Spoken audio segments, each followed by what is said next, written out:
മുഹമ്മദ് അഖ്ലാഖ് എന്ന് പറയുന്ന മനുഷ്യൻ്റെ കൊലപാതകം എനിക്ക് തോന്നുന്നു കേരളത്തിൽ പോലും വളരെയധികം ചർച്ച ചെയ്യപ്പെട്ടതാണ്. ഫ്രിഡ്ജിൽ മാട്ടിറച്ചി സൂക്ഷിച്ചു എന്നുള്ള ആരോപണം കൊണ്ട് ഹിന്ദുത്വവാദികൾ പിന്നെ തല്ലിക്കൊന്ന മനുഷ്യനാണ്. ആൾക്കൂട്ട വിചാരണ നടത്തി തല്ലിക്കൊന്ന മനുഷ്യനാണ് മുഹമ്മദ് അഖ്ലാഖ്. എനിക്ക് തോന്നുന്നു BJP സർക്കാർ അധികാരത്തിലേറ്റതിന് ശേഷം വന്ന ആദ്യത്തെ ആൾക്കൂട്ട കൊലപാതകങ്ങളിൽ ഒന്നായിരിക്കും. 2014 നരേന്ദ്രമോദി സർക്കാർ അധികാരത്തിൽ വന്നതിന് ശേഷം ഇന്ത്യയിൽ നടന്ന ഏറ്റവും ആദ്യത്തെ ഇമ്മാതിരിയുള്ള കൊലപാതകമായിരുന്നു അഖ്ലാഖിൻ്റെ. ഈ കുറ്റകൃത്യങ്ങളുടെ ഇരകൾ പലപ്പോഴും നമ്മുടെ സമൂഹത്തിലെ ഏറ്റവും ദുർബലരായ മനുഷ്യരാണ്. ഇന്ത്യയിലെ കണക്കെടുത്ത് കഴിഞ്ഞിട്ടുണ്ടെങ്കിൽ അതിൽ ഏറ്റവും കൂടുതൽ മനുഷ്യർ മുസ്ലിങ്ങളോ ദളിതരോ ആയിരിക്കും. നമ്മൾ ഏത് കണക്കെടുത്താലും ഇപ്പോൾ കഴിഞ്ഞ ദിവസം ബാംഗ്ലൂരിലെ ഒരു ചേരി ഒഴിപ്പിക്കുമ്പോൾ നമ്മൾ ചേരികളിൽ ജീവിക്കുന്ന മനുഷ്യർ അവരധികവും ഇന്ത്യയിലെ കണക്കനുസരിച്ച് ദളിതരും മുസ്ലിങ്ങളും ആയിരിക്കും. സമൂഹത്തിൻ്റെ യാതൊരു തരത്തിലുള്ള പരിരക്ഷയും കിട്ടാത്ത മനുഷ്യരാണ് ഈ കുറ്റകൃത്യത്തിൻ്റെ ഇരകൾ. വാർത്തയിൽ ഉള്ളത് പംക്തിയുടെ മറ്റൊരു എഡിഷനിലേക്ക് സ്വാഗതം. സംഘപരിവാരത്തിൽപ്പെട്ടവർ ഹീനമായ കുറ്റകൃത്യങ്ങളിൽ പെട്ടാലും ശിക്ഷിക്കപ്പെട്ടാലും അവർ ജയിലിൽ തന്നെ കഴിയുന്നു എന്ന് ഉറപ്പുവരുത്താൻ പൊതുസമൂഹവും കുറ്റകൃത്യത്തിൻ്റെ ഇരകളും ബദ്ധശ്രദ്ധയായിരിക്കണം എന്നുള്ള വിചിത്രമായൊരവസ്ഥയിലാണ് നമ്മളിപ്പോൾ. ഏറ്റവും അവസാനത്തെ കേസ് ഇത് ഒന്നല്ല, പലതുണ്ട്. ഏറ്റവും അവസാനത്തെ കേസ് ഉത്തർപ്രദേശിലെ ഉന്നോവയിൽ നടന്ന ഒരു കൂട്ടബലാത്സംഗ കേസിലെ പ്രതിയായ ഒരു BJP മുൻ MLA. അയാളെ ജയിലിൽ നിന്ന് വിടാനുള്ള ഡൽഹി ഹൈക്കോടതിയുടെ ഉത്തരവാണ്. സുപ്രീം കോടതി ഇടപെട്ട് അയാളെ ജയിലിൽ നിന്ന് വിടാനുള്ള ഉത്തരവ് മരവിപ്പിച്ചു. കക്ഷികൾക്ക് നോട്ടീസ് അയച്ചു. നമ്മുടെ കാലത്ത്, അടുത്ത കാലത്ത്, ഇപ്പോൾ 2017 ഈ കൂട്ടബലാത്സംഗം നടക്കുന്നത്. എനിക്ക് തോന്നുന്നു BBC ഇതിനെ വിശേഷിപ്പിച്ചത് അടുത്ത കാലത്ത് ഇന്ത്യയിൽ നടന്നിട്ടുള്ള ഏറ്റവും ഹൊറിഫിക്, ഭയാനകമായ, ഭീകരമായിട്ടുള്ള ലൈംഗികാതിക്രമം എന്നാണ്. ഒരു പെൺകുട്ടി, മൈനറായിട്ടുള്ളൊരു പെൺകുട്ടി, അവളെ ഒരു BJP MLA ജോലി കൊടുക്കാമെന്ന് പറഞ്ഞു കൊണ്ടുപോയി അയാളും കൂട്ടാളികളുടെ ആഴ്ചകളോളം കൂട്ടബലാത്സംഗം ചെയ്തു എന്നുള്ളതാണ് കേസ്. സാധാരണഗതിയിൽ നമുക്ക് അംഗീകരിക്കാൻ പറ്റാത്ത, നിയമം കടുത്ത ശിക്ഷ വിധിക്കുന്ന ഒരു കേസാണിത്. ഈ കേസിൽ ഇയാളെ ശിക്ഷിക്കാൻ വേണ്ടി തന്നെ ആ പെൺകുട്ടി പെട്ട പാട്, നമ്മൾ ആ പഴയ കഥകൾ ഓർത്താൽ മലയാളികൾ എന്ന നിലയ്ക്ക് കേരളത്തിൽ ജീവിക്കുന്ന നമ്മളെ സംബന്ധിച്ചിടത്തോളം അത് ഞെട്ടലുണ്ടാക്കുന്ന കാര്യമാണ്. 2017 മെയ്യിലാണ് ഈ കുറ്റകൃത്യം നടക്കുന്നത്. ഒരു വർഷത്തേക്ക് ഒരു കേസും ഉണ്ടായില്ല. അതിനുശേഷം ഒരു വർഷം, പിറ്റേ വർഷം 2018 ഏപ്രിൽ മാസത്തിൽ പെൺകുട്ടി ഉത്തർപ്രദേശ് മുഖ്യമന്ത്രിയായ യോഗി ആദിത്യനാഥിൻ്റെ വീടിന് മുമ്പിൽ സ്വയം തീ കൊളുത്തി ആത്മഹത്യ ചെയ്യാൻ വേണ്ടി ശ്രമിക്കുമ്പോഴാണ് ഈ വിഷയം നാട്ടുകാരറിയുന്നത്. അതിനു മുമ്പേ ഇങ്ങനൊരു കേസില്ല. അത് അവിടെ കൊണ്ട് തീർന്നില്ല. പിറ്റേ ദിവസം ഈ പെൺകുട്ടിയുടെ അച്ഛനെ ഒരു അടിപിടി കേസിൽ പോലീസ് അറസ്റ്റ് ചെയ്യുന്നു. 4 പോലീസുകാരെ അറസ്റ്റ് ചെയ്യുന്നു, 4 വേറെ ആൾക്കാരെ അറസ്റ്റ് ചെയ്യുന്നു, ഇയാളെ അറസ്റ്റ് ചെയ്യുന്നു. ഇയാളെ കസ്റ്റഡിയിലിട്ട് തല്ലിക്കൊല്ലുന്നു. അതാണ് ഈ പെൺകുട്ടിയുടെ അച്ഛൻ കസ്റ്റഡിയിൽ മരിക്കുകയാണ്. അതിനുശേഷം 2019 ഈ പെൺകുട്ടി എന്നിട്ടും ഈ കേസിൽ നിന്ന് പിന്മാറാതെ അവൾ ഉറച്ചു നിന്നു. 2010 വീണ്ടും 2 വർഷം കഴിഞ്ഞപ്പം ഈ പെൺകുട്ടിയും അവളുടെ പെൺകുട്ടി പിന്നെ അവരുടെ ബന്ധുക്കളുടെ സംരക്ഷണയിലായിരുന്നു. അവരുടെ 2 അമ്മായിമാരുടെ ഒപ്പം നടന്നു പോകുമ്പം ഒരു കാറ് കൊണ്ടുവന്നിടിച്ചു. ആ 2 സ്ത്രീകളും മരിച്ചു. പെൺകുട്ടി രക്ഷപ്പെട്ടു, 2 സ്ത്രീകളും മരിച്ചു. എന്ന് വെച്ചിട്ടുണ്ടെങ്കിൽ ഒരു കൂട്ടബലാത്സംഗത്തിന് ശേഷം ആ ഫാമിലിയിൽ, ആ കുടുംബത്തിലെ 3 പേർ കൊല്ലപ്പെടുകയാണ്. ഒരാൾ കസ്റ്റഡിയിൽ വെച്ച്, 2 സ്ത്രീകൾ, അച്ഛൻ കസ്റ്റഡിയിൽ വെച്ച്. ആ കേസ്, കൊലപാതകത്തിൻ്റെ കേസ് നടന്നുകൊണ്ടിരിക്കുകയാണ്. 2 അമ്മാവിമാരും കൊല്ലപ്പെടുന്നു. അത്ര ഭയാനകമായ കേസ്. 2020 ഇയാളെ ശിക്ഷിക്കുന്നു. ഇപ്പോൾ ഡൽഹി ഹൈക്കോടതി അതിവിചിത്രമായിട്ടുള്ളൊരു വാദമാണ് മുമ്പോട്ട് വച്ചത്. അതായത് പോക്സോ കേസിൽ, അതായത് ഈ പെൺകുട്ടി പ്രായപൂർത്തിയാകാതിരുന്ന സമയത്താണ് ഈ പെൺകുട്ടി ഇങ്ങനെ നിരന്തരം ആഴ്ചകളോളം കൂട്ടബലാത്സംഗം ചെയ്തതെന്ന് ഓർക്കണം. പോക്സോ കേസിൽ അന്ന് വിധിക്കാൻ പറ്റുന്ന ഏറ്റവും കുറഞ്ഞ ശിക്ഷ എന്നുള്ളത് പഴയ നിയമം അനുസരിച്ച് 2019 മുമ്പുള്ള നിയമം അനുസരിച്ച് 7 വർഷമാണ്. ആ 7 വർഷം ഇയാൾ ജയിലിൽ കിടന്ന് കഴിഞ്ഞിരിക്കുന്നു എന്നുള്ളതാണ്. ആ വാദം വെച്ചിട്ടാണ് ഹൈക്കോടതി ഇയാളെ വെറുതെ വിട്ടത്. അതായത് ഒരു കൂട്ടബലാത്സംഗം നടത്തി നമ്മൾ അതിൻ്റെ ഭീകരമായ അവസ്ഥയൊന്ന് ആലോചിച്ച് നോക്കും. അവിടുത്തെ ഒരു BJP നേതാവും അയാളുടെ കൂട്ടാളികളും കൂടി ചെയ്ത കാര്യമാണ്.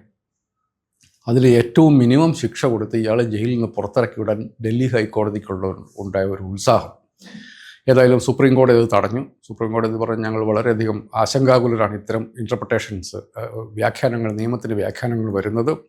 ഈ MLA, അതായത് പോക്സോ നിയമപ്രകാരം അധികാര സ്ഥാനത്തുള്ള ഒരാൾ, ഒരു പോലീസുകാരനായാലും ഒരു സ്കൂൾ ടീച്ചറായാലും, അവരാണ് ഈ കുറ്റകൃത്യം ചെയ്യുന്നതെങ്കിൽ കൂടുതൽ ഗുരുതരമായ കേസാണ്. 20 വർഷം ശിക്ഷ കിട്ടും. അത്തരം ശിക്ഷയ്ക്ക് അർഹനാണ് സത്യത്തിൽ ഈ MLA. അപ്പോൾ കോടതി പറഞ്ഞു, എന്നാൽ ഞങ്ങൾ ആ കാര്യം കൂടി കേൾക്കാം. സുപ്രീം കോടതി ഇപ്പോൾ പറഞ്ഞിരിക്കുന്നത് ആ കാര്യം കൂടി കേൾക്കാം, അത് കഴിഞ്ഞിട്ട് അക്കാര്യത്തിൽ തീരുമാനം ഉണ്ടാക്കാം എന്നുള്ളതാണ്. എന്തായാലും ഈ പെൺകുട്ടിയുടെ അച്ഛൻ്റെ കസ്റ്റഡി കൊലപാതകത്തിൽ ഈ MLAയും പ്രതിയാണ്. കുൽദീപ് സിംഗ് സെങ്കാർ എന്ന് പറയുന്ന ഈ MLAയും പ്രതിയാണ്. അയാൾക്ക് 10 വർഷത്തെ ശിക്ഷ കിട്ടിയിട്ടുണ്ട്. അയാൾ അപ്പോൾ അതുകൊണ്ട് തന്നെ ജയിലിലാണ്. ഒന്ന് ആലോചിച്ച് നോക്കൂ, ഇയാൾ പുറത്തു വന്നിട്ടുണ്ടെങ്കിൽ പെൺകുട്ടിക്ക് ജീവിക്കാൻ പറ്റുമെന്ന്. എത്ര എളുപ്പം എന്നാണ് കോടതികൾ ഇത്തരം ഭീകരമായിട്ടുള്ള അവസ്ഥകളോട് കണ്ണടച്ച് നിൽക്കുന്നത്. മനുഷ്യരുടെ ഭീകരമായ കുറ്റകൃത്യങ്ങളുടെ ഇരകളോട് യാതൊരു തരത്തിലുള്ള മാനുഷികതയും കാണിക്കേണ്ടതില്ല എന്ന് കോടതികൾ തീരുമാനിക്കുകയാണ്. അങ്ങനെയാണ് ഇത് വന്നത്. ഇതിപ്പോൾ നമ്മൾ പുതുതായിട്ട് കേൾക്കുന്ന ഒരു കേസല്ല. കഴിഞ്ഞ മാസമാണ് ഉത്തർപ്രദേശിൽ നിന്ന് ഇതുപോലെ തന്നെ നിയമത്തിൽ ഉണ്ടോ എന്ന് നമുക്ക് സംശയം തോന്നുന്ന വിധത്തിലുള്ള മറ്റൊരു കേസ് വന്നത്. മുഹമ്മദ് അഖ്ലാഖ് എന്ന് പറയുന്ന മനുഷ്യൻ്റെ കൊലപാതകം എനിക്ക് തോന്നുന്നു കേരളത്തിൽ പോലും വളരെയധികം ചർച്ച ചെയ്യപ്പെട്ടതാണ്. ഫ്രിഡ്ജിൽ മാട്ടിറച്ചി സൂക്ഷിച്ചു എന്നുള്ള ആരോപണം കൊണ്ട് ഹിന്ദുത്വവാദികൾ തല്ലിക്കൊന്ന മനുഷ്യനാണ്. ആൾക്കൂട്ട വിചാരണ നടത്തി തല്ലിക്കൊന്ന മനുഷ്യനാണ് മുഹമ്മദ് അഖ്ലാഖ്. എനിക്ക് തോന്നുന്നു BJP സർക്കാർ അധികാരത്തിലേറ്റതിന് ശേഷം വന്ന ആദ്യത്തെ ആൾക്കൂട്ട കൊലപാതകങ്ങളിൽ ഒന്നായിരിക്കും. 2014 നരേന്ദ്രമോദി സർക്കാർ അധികാരത്തിന് വന്നതിന് ശേഷം ഇന്ത്യയിൽ നടന്ന ഏറ്റവും ആദ്യത്തെ ഇമ്മാതിരിയുള്ള കൊലപാതകമായിരുന്നു അഖ്ലാഖിൻ്റെ. ആ പ്രതികൾക്ക് ആ കൊലക്കേസ് തന്നെ പിൻവലിക്കണം എന്നാണ് ആവശ്യപ്പെട്ടത്. കോടതി ജഡ്ജി, സെഷൻസ് കോടതി ജഡ്ജി തന്നെ പറഞ്ഞു, ഇങ്ങനെ ഒരു ചരിത്രമില്ലല്ലോ, അതെങ്ങനെയാണ് ഒരു കൊലപാതക കേസ് പിൻവലിക്കുന്നത്. ഉത്തർപ്രദേശിലെ BJP സർക്കാരിൻ്റെ വാദം എന്താണെന്ന് വെച്ചിട്ടുണ്ടെങ്കിൽ, ഈ കേസ് പിൻവലിച്ചാൽ അവിടെ സോഷ്യൽ ഹാർമണി, സാമൂഹ്യ സൗഹാർദ്ദം ഉണ്ടാകും എന്നുള്ളതാണ്. ഒരാൾ മാട്ടിറച്ചി വീട്ടിൽ വെച്ചു എന്നുള്ള ആരോപണത്തിൻ്റെ പുറത്ത് അയാളെ വഴിയിലിട്ട് തല്ലിക്കൊന്നാൽ, ആ പ്രതികളെ വെറുതെ വിട്ടാൽ, ആ കൊലക്കേസ് എടുക്കാതിരുന്നാൽ അവിടെ സാമൂഹ്യ സൗഹാർദ്ദമുണ്ടാകും. അതെന്തുമാതിരി സാമൂഹ്യ സൗഹാർദ്ദമാണ് നമ്മളൊന്ന് ആലോചിച്ച് നോക്കണ്ടേ. അതെങ്ങനെയാണ് ഒരു കൊലപാതകം നടന്നിട്ട് കേസ് എടുക്കുന്നില്ല എങ്കിൽ അപ്പോഴാണ് സാമൂഹ്യ സൗഹാർദ്ദം ഉണ്ടാകുന്നത് എന്ന്. എങ്ങനെയാണ് ഉത്തർപ്രദേശിൽ, യോഗി ആദിത്യനാഥിൻ്റെ ഉത്തർപ്രദേശിൽ നിയമം സാധാരണ പൗരന് നൽകുന്ന പരിരക്ഷ എന്ന് നമ്മൾ ആലോചിക്കണം. ഇതുപോലത്തെ ഒരു കേസായിരുന്നു ബിൽക്കിസ് ബാനുവിൻ്റെ കേസ്. ഗുജറാത്തിലെ മുസ്ലിം നരഹത്യ എന്ന് നമുക്ക് എന്ന് പറയാവുന്ന ഗുജറാത്ത് അക്രമത്തിൽ ബിൽക്കിസ് ബാനു എന്ന ഗർഭിണിയായ സ്ത്രീയെ കൂട്ടബലാത്സംഗം ചെയ്ത ആളുകൾക്ക് അവരുടെ ശിക്ഷ ഇളവ് കൊടുത്തുകൊണ്ട് ഗുജറാത്ത് സർക്കാർ തീരുമാനിച്ചു. പിന്നെ അത് നമ്മൾ അറിയുന്നത് സുപ്രീം കോടതി ഇടപെടുമ്പോഴാണ്. അതൊന്ന് സുപ്രീം കോടതി വളരെ രൂക്ഷമായിട്ട് ചില കാര്യങ്ങൾ പറഞ്ഞു. ഒന്ന്, ഇതുപോലെ തന്നെ ആർഗ്യുമെൻ്റ് ആയിരുന്നു അവിടെ ഉണ്ടായിരുന്നത്. അവർ കുറേ കാലം ജയിലിൽ കിടന്നില്ലേ, അവരെ വെറുതെ വിട്ടുകൂടെ എന്നുള്ളതായിരുന്നു ഗുജറാത്ത് സർക്കാരിൻ്റെ തീരുമാനം. സുപ്രീം കോടതി പറഞ്ഞു അത് ശരിയല്ല, ഇത്തരക്കാരെ പുറത്തേക്ക് ഇറക്കി വിടുന്നത് എന്ത് ധൈര്യത്തിലാണ് നിങ്ങൾ പുറത്തേക്ക് ഇറക്കിവിടുന്നത്. മാത്രമല്ല അതിൻ്റെ അകത്ത് ഈ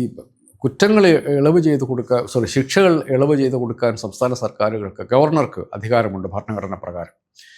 മന്ത്രിസഭയുടെ നിർദ്ദേശമനുസരിച്ച് അത്തരം ഉത്തരവുകൾ ഗവർണർക്ക് പുറപ്പെടുവിക്കാവുന്നതാണ്. പക്ഷേ നിയമത്തിൽ പറയുന്നത് എവിടെയാണ് വിചാരണ നടന്നത്, ആ വിചാരണ നടന്ന സ്ഥലത്തെ കോടതിയിലാണ് അവിടുത്തെ സർക്കാരാണ് തീരുമാനമെടുക്കേണ്ടതെന്ന് വെച്ചിട്ടുണ്ടെങ്കിൽ, ആ കേസിൽ നമുക്ക് ഓർമ്മയുണ്ടെങ്കിൽ അറിയാം, ബിൽക്കിസ് ബാനുവിൻ്റെ കേസ് വിചാരണ നടന്നത് ബോംബെ ഹൈക്കോടതിയിലാണ്.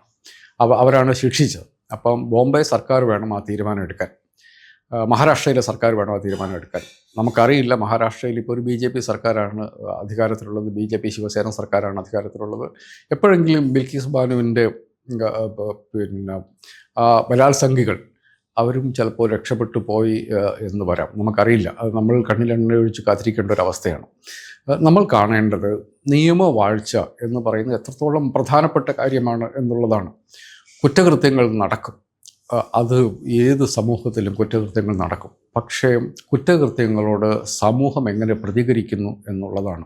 ഈ കുറ്റകൃത്യങ്ങളുടെ ഇരകൾ പലപ്പോഴും നമ്മുടെ സമൂഹത്തിലെ ഏറ്റവും ദുർബലരായ മനുഷ്യരാണ്. ഇന്ത്യയിലെ കണക്കെടുത്ത് കഴിഞ്ഞിട്ടുണ്ടെങ്കിൽ അതിൽ ഏറ്റവും കൂടുതൽ മനുഷ്യർ പിന്നെ മുസ്ലിങ്ങളോ ദളിതരോ ആയിരിക്കും.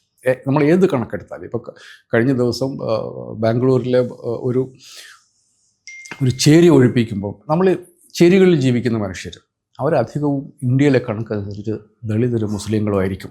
സമൂഹത്തിൻ്റെ യാതൊരു തരത്തിലുള്ള പരിരക്ഷയും കിട്ടാത്ത മനുഷ്യരാണ് ഈ കുറ്റകൃത്യത്തിൻ്റെ ഇരകൾ. ആ ഇരകൾ അവർക്ക് നീതി ലഭിക്കുന്നതിന് വേണ്ടി നടത്തേണ്ട പോരാട്ടം ഒന്ന് ആലോചിച്ച് നോക്കുക. ആദ്യം അതുതന്നെയാണ്. ഇപ്പം നമ്മൾ ഉന്നോവ കേസിൽ ഒരു പെൺകുട്ടിയെ കൂട്ടബലാത്സംഗം ചെയ്തു എന്ന് പറഞ്ഞ് അവൾ പരാതി കൊടുത്താൽ ആ പരാതി 1 വർഷത്തോളം അതിൻ്റെ പുറത്ത് ഒരു നടപടിയും ഇല്ലാതിരിക്കുക. അവൾ ആത്മഹത്യ ചെയ്യാൻ വേണ്ടി ദേഹത്ത് മണ്ണെണ്ണ ഒഴിച്ച് മുഖ്യമന്ത്രി വീടിന് മുമ്പിൽ തീ കൊളുത്തി കഴിഞ്ഞപ്പോഴാണ് ഇതിനെക്കുറിച്ച് ഒരാലോചന പോലും വരുന്നത്. എന്നിട്ടോ അതിൻ്റെ പിറ്റേ ദിവസം അയാളുടെ ആ പെൺകുട്ടിയുടെ അച്ഛനെ കസ്റ്റഡിയിലിട്ട് പോലീസ് ഇടിച്ചു കൊല്ലുകയാണ്. അതിനുശേഷം ആ പെൺകുട്ടിക്ക് 2 ബന്ധുക്കളെ വേറെ നഷ്ടപ്പെടുകയാണ്. എന്തുമാത്രം ക്രൂരമായിട്ടാണ് നമ്മുടെ സമൂഹം, അധികാര സ്ഥാനങ്ങളിലുള്ളവർ സാധാരണ മനുഷ്യരോട് പെരുമാറുന്നത് എന്നുള്ളതിൻ്റെ ഏറ്റവും നല്ല തെളിവുകളിലൊന്നാണ്. ആ കേസിലെ പ്രതികളെയാണ് പ്രതിയായിട്ടുള്ള BJPയുടെ MLA, BJP പിന്നെ ആ MLA പാർട്ടിയിൽ നിന്ന് പുറത്താക്കി. അത്രയും നല്ലത്. അത്രയും അധികം സ്വാധീന ശക്തിയുള്ള ഒരാളെ നിയമത്തിൻ്റെ വിചിത്രമായിട്ടുള്ള വ്യാഖ്യാനങ്ങൾ നടത്തിക്കൊണ്ട് ഏറ്റവും കുറഞ്ഞ ശിക്ഷ 7 വർഷം എന്നുള്ളത് എങ്ങനെയാണ് ഒരു കോടതിക്ക് തീരുമാനിക്കാൻ പറ്റുക? നമ്മൾ പലപ്പോഴും ഞെട്ടിപ്പോകും. കാരണം ഇതിൻ്റെ നമ്മളല്ല തീരുമാനിക്കാൻ. പല കേസുകളിലും ഇപ്പം അതിൻ്റെ പരിസ്ഥിതി കൂടി പരിഗണിച്ചിട്ടാണ് പലപ്പോഴും ശിക്ഷ കോടതികൾ തീരുമാനിക്കുന്നത്. അതിന് നിയമത്തിൽ വ്യവസ്ഥയുണ്ട്. ഒരു കൊലപാതകം നടന്നാൽ എല്ലാ കൊലപാതകങ്ങൾക്കും ഒരേ ശിക്ഷയല്ല കൊടുക്കുക, എല്ലാ ബലാത്സംഗങ്ങൾക്കും ഒരേ ശിക്ഷയല്ല കൊടുക്കുക. അതിന് നിയമത്തിൽ തന്നെ വ്യത്യസ്തതകളുണ്ട്. ഈ കേസിലാണെങ്കിൽ നമുക്കറിയാതെ ഒരു MLA എന്ന നിലയ്ക്ക് അയാളും സിൽബന്ധികളും കൂടി ഈ പെൺകുട്ടിയെ ജോലി കൊടുക്കാമെന്ന് പറഞ്ഞ് വ്യാമോഹിപ്പിച്ച് കൊണ്ടുപോയി കൂട്ടബലാത്സംഗം ചെയ്യുക എന്ന് പറഞ്ഞാൽ നമുക്ക് അത് ഏറ്റവും കഠിനമായിട്ടുള്ള ശിക്ഷ അർഹിക്കുന്ന ഒരു കുറ്റമാണ്. അയാളൊരു MLA ആണ്, ഒരു ജനപ്രതിനിധിയാണ്. അയാൾക്ക് അധികാരമുണ്ട്, അധികാര സ്ഥാനമുണ്ട്. അതുകൊണ്ടാണ് പിറ്റേ ദിവസം തന്നെ അച്ഛനെ കസ്റ്റഡിയിലെടുക്കാനും കസ്റ്റഡിയിലിട്ട് കൊല്ലാനും അയാൾക്ക് പറ്റുന്നത്. അയാൾക്ക് നിയമത്തിലെ ഏറ്റവും കുറഞ്ഞ ശിക്ഷ മതി എന്ന് നിശ്ചയിക്കുന്ന ഒരു ഹൈക്കോടതിയാണ്. നമ്മളത് അവിടെ എത്തി നിൽക്കുന്നു. സുപ്രീം കോടതി ഇടപെടേണ്ടി വരുന്നു. ഗുജറാത്ത് സർക്കാരിൻ്റെ തീരുമാനത്തിനെതിരെ സുപ്രീം കോടതിക്ക് ഇടപെടേണ്ടി വരുന്നു. അതേസമയം ഉത്തർപ്രദേശിലാകുമ്പോൾ അതൊരു സെഷൻസ് കോടതി ജഡ്ജി തന്നെ പറയും, നിങ്ങൾ എന്താണ് ഈ കാണിക്കുന്നത്? അങ്ങനൊരു വിഷയമില്ലല്ലോ. ഒരു കൊലപാതക കേസ് എങ്ങനെയാണ് പ്രോസിക്യൂഷൻ പിൻവലിക്കണമെന്ന് ആവശ്യപ്പെടുന്നത്? ചെയ്യരുത് എന്ന് പറഞ്ഞിട്ടാണ് കോടതി അത് തള്ളിക്കളയുന്നത്. ഇതുപോലെ നമ്മുടെ ജുഡീഷ്യറിയുടെ എവിടെയെങ്കിലുമൊക്കെ പിന്നെ നീതിയുടെ ദീപസ്തംഭങ്ങളായിട്ടുള്ള ന്യായാധിപന്മാർ ഉണ്ട് എന്നുള്ളത് നമ്മളെ സംബന്ധിച്ച് വളരെ പ്രത്യാശയോടുകൂടി കാണാവുന്നൊരു കാര്യമാണ്. എൻ്റെ ഓർമ്മയിലുള്ള ഒരു കാര്യം, ഗുജറാത്തിൽ നിന്നുള്ള ദളിത് കോൺഗ്രസ് നേതാവായ ജിഗ്നേഷ് മേവാനിയെ പ്രധാനമന്ത്രിക്കെതിരെ എന്തോ ഒരു പ്രസ്താവന ഇറക്കിയെന്ന് പറഞ്ഞിട്ട് അസാമിലെ പോലീസ് പിടിച്ചുകൊണ്ടുപോയി. അയാളെ രാത്രിക്ക് രാമാനം അയാൾ ഗുജറാത്തിൽ വന്ന് അറസ്റ്റ് ചെയ്ത് വിമാനത്തിൽ ആസാമിലെത്തിച്ചു. അതായത് അയാൾക്ക് ഒരു ലോക്കൽ കോർട്ടിൽ ഒരു പരാതി മൂവ് ചെയ്യാനുള്ള സമയം പോലും കൊടുത്തില്ല. പിടിച്ച പടി അയാളെ ആസാമിലേക്ക് കൊണ്ടുപോയി. കൊക്രജാർ എന്ന് പറയുന്ന ജില്ലയിലേക്കാണ് കൊണ്ടുപോയത്. അവിടെയാണ് കേസ് രജിസ്റ്റർ ചെയ്തിരുന്നത്. പക്ഷേ അവിടെ ഉണ്ടായിരുന്ന ജില്ലാ കോടതിയിലെ ജഡ്ജി ഇതുപോലെ തന്നെ അത്യധികം നീതിബോധമുള്ള ഒരു ന്യായാധിപനായിരുന്നു. അദ്ദേഹം പറഞ്ഞു, ഈ കേസ് തോന്നിയാസമാണ്, ഇത് നിങ്ങളിങ്ങനെ ഒരു മനുഷ്യൻ പ്രധാനമന്ത്രിയെക്കുറിച്ചൊരു അഭിപ്രായം പറഞ്ഞു എന്നുള്ളതിൻ്റെ പേരിൽ അയാളെ ഇങ്ങനെ കുറ്റവാളിയെ പോലെ കരുതുന്നത് ശരിയല്ല എന്ന് പറഞ്ഞ് അയാൾ വിട്ടയക്കുകയാണ് ഉണ്ടായത്. അവിടെ വിട്ടയച്ചില്ലായിരുന്നെങ്കിൽ നമുക്കറിയില്ല എപ്പോഴാണ് ജിഗ്നേഷ് മേവാനി പുറത്തു വരിക എന്നുള്ളത്. നിയമ സംവിധാനത്തിൻ്റെ, നീതി നിർവഹണ സംവിധാനത്തിൻ്റെ മുകളിലിരിക്കുന്ന മനുഷ്യർക്ക് നീതി നിഷേധിക്കാൻ വേണ്ടി അത് ഉപയോഗിക്കാൻ പറ്റുമെന്നുള്ളതിൻ്റെ ഏറ്റവും പ്രകടമായിട്ടുള്ള ഉദാഹരണങ്ങൾ ഒന്നിന് പുറകെ ഒന്നായിട്ട് നമ്മുടെ നാട്ടിൽ വന്നുകൊണ്ടിരിക്കുകയാണ്. ഇത് സംഘപരിവാരം എങ്ങനെയാണ് നീതി നിർവഹണ സംവിധാനത്തെ അട്ടിമറിക്കുന്നത് എന്നുള്ളതിൻ്റെ തെളിവായിട്ട് കൂടി നമ്മൾ കണക്കാക്കേണ്ടതുണ്ട്. മറ്റ് സംഭവങ്ങൾ ഇതിപ്പോൾ ഏത് കക്ഷികൾ ഭരിച്ചാലും ഒന്നോ ഒറ്റയോ ചെറു കേസുകളിലൊക്കെ വന്നിരിക്കും. സർക്കാരുകളുടെ സ്വാധീനം പലപ്പോഴും പോലീസിൻ്റെ കേസന്വേഷണത്തിൽ നമ്മൾ കണ്ടിട്ടുണ്ട്. കോടതികളെ പോലും സ്വാധീനിക്കത്തക്ക വിധത്തിൽ ചിലപ്പോഴെങ്കിലും കണ്ടിട്ടുണ്ട്. പക്ഷേ നമ്മളൊരു പാറ്റേൺ ആയിട്ട് കാണുന്നത് സംഘപരിവാരം ഒരു വശത്തും ദളിതരോ മുസ്ലിങ്ങളോ മറ്റു വശത്തും വരുമ്പോൾ നമ്മളിതിൻ്റെ കൃത്യമായ പാറ്റേൺ നമ്മൾ കാണുന്നുണ്ട്. ഇത് അതീവ ഗുരുതരമായ ഒരു കാര്യമാണ്. നമ്മൾ കണ്ണിൽ എണ്ണ ഒഴിച്ച് വേണം നമ്മുടെ ജനാധിപത്യാവകാശങ്ങളെ കാത്തു സൂക്ഷിക്കാൻ എന്ന് വരിക. അത് നമ്മളുടെ ഉത്തരവാദിത്തമാണ്. അത് പക്ഷേ ഇത് നമ്മൾ വളരെ സൂക്ഷിച്ചില്ലെങ്കിൽ അതിവിചിത്രമായ വാദങ്ങൾ കൊണ്ട് ഇവർ കോടതിയിലെത്തുകയും ചിലപ്പോഴെങ്കിലും കോടതികൾ അത് അംഗീകരിക്കുകയും ചെയ്യും എന്നുള്ള അവസ്ഥ എന്തുമാത്രം ഭയപ്പെടുത്തുന്നതാണ്. അഖ്ലാഖിനെ കൊന്ന മനുഷ്യരുടെ പ്രോസിക്യൂഷൻ കേസെടുത്തില്ലെങ്കിൽ അവിടെ സാമൂഹ്യ സൗഹാർദ്ദം പുലരാൻ വേണ്ടിയിട്ടാണ് ഈ കേസെടുക്കാതിരിക്കുന്നത് എന്നൊക്കെ എങ്ങനെയാണ് കോടതിയുടെ മുമ്പിൽ പോയി പറയാൻ വേണ്ടി പറ്റുക? ഒരു പ്രായപൂർത്തിയാകാത്ത പോക്സോ കേസിൽ വരുന്ന ഒരു പെൺകുട്ടിയെ കൂട്ടബലാത്സംഗം ചെയ്ത് MLAക്ക് ഏറ്റവും കുറഞ്ഞ ശിക്ഷ കൊടുക്കാം എന്ന് ഹൈക്കോടതികൾ തീരുമാനിക്കുന്നു. ഇവിടെയൊക്കെ ഇതിൻ്റെ ബെനിഫിഷ്യറി ബിൽക്കിസ് ബാനുവിൻ്റെ കേസിൽ ഈ കൂട്ടബലാത്സംഗികൾക്ക് ശിക്ഷ ഇളവ് കൊടുക്കാം എന്ന് വിചാരിക്കുന്നു. ഇതിൻ്റെയൊക്കെ ഇതൊന്നും സാധാരണ കുറ്റകൃത്യങ്ങളല്ല. ഇതൊക്കെ വളരെ ഓർഗനൈസ്ഡ് ആയിട്ട് നടന്ന കുറ്റകൃത്യങ്ങളാണ്. ഇതിൻ്റെയൊക്കെ ഗുണഭോക്താക്കൾ മുഴുവൻ സംഘപരിവാരവുമായി ബന്ധപ്പെട്ട ആളുകളാണ്. നമ്മൾ സാധാരണ മനുഷ്യർ മതനിരപേക്ഷതയിൽ വിശ്വസിക്കുന്ന ആളുകൾ ശ്രദ്ധിക്കേണ്ട ഒരു കാര്യം, നിയമം നടപ്പിലാക്കുക, നിയമവാഴ്ച ഉറപ്പുവരുത്തുക എന്നുള്ളത് നമ്മളുടെ ഉത്തരവാദിത്വങ്ങളിൽ ഒന്നാണ്. കേരളത്തിൽ നമുക്ക് അത്ര വലിയൊരു പ്രശ്നമില്ല. ഒരു നിയമത്തിൻ്റെ വഴിക്ക് പോകാറുണ്ട്. അപ്പോൾ പോലും നമ്മൾ കേരളത്തിലും നമ്മുടെ രാജ്യത്തിലും നമ്മൾ കണ്ണിലെണ്ണ ഒഴിച്ച് കാത്തിരിക്കുക എന്നുള്ളത് വളരെ പ്രധാനപ്പെട്ട ഒരു കാര്യമായി എനിക്ക് തോന്നുന്നു.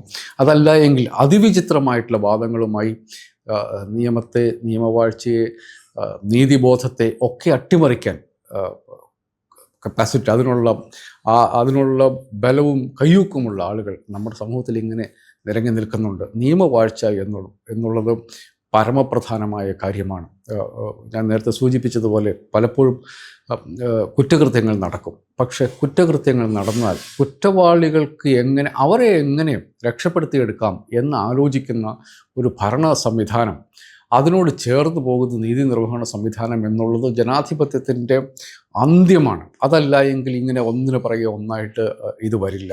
നമ്മൾ സാധാരണ മനുഷ്യർ, മതനിരപേക്ഷതയിൽ വിശ്വസിക്കുന്നവർ, ഭാരതീയർ, ഇന്ത്യൻ ഭരണഘടനയിൽ വിശ്വസിക്കുന്നവർ, അവർ ഇതിനെതിരെ അതീവ ജാഗ്രതയോടുകൂടി ഇരിക്കുക എന്നുള്ളതല്ലാതെ മറ്റു വഴികളില്ല. നിയമം നടന്നു കിട്ടണമെങ്കിൽ, കുറ്റവാളികൾ ശിക്ഷിക്കപ്പെടണമെങ്കിൽ, അവർ ജയിലിൽ കഴിയണമെങ്കിൽ, അവർ ജയിലിൽ നിന്നും അനർഹമായിട്ടുള്ള വിധത്തിൽ ആനുകൂല്യങ്ങൾ ലഭ്യമാക്കി പുറത്തു വരാതിരിക്കണമെന്നുണ്ടെങ്കിൽ നമ്മൾ ശ്രദ്ധയോടുകൂടി കാത്തിരുത്തേ പറ്റൂ. സ്വാതന്ത്ര്യത്തിൻ്റെ വില നിതാന്ത ജാഗ്രതയാണ് എന്ന് പറയാറുണ്ട്. അത് ഈ കാര്യത്തിൽ നമ്മൾ ശ്രദ്ധിക്കേണ്ടതുണ്ട്.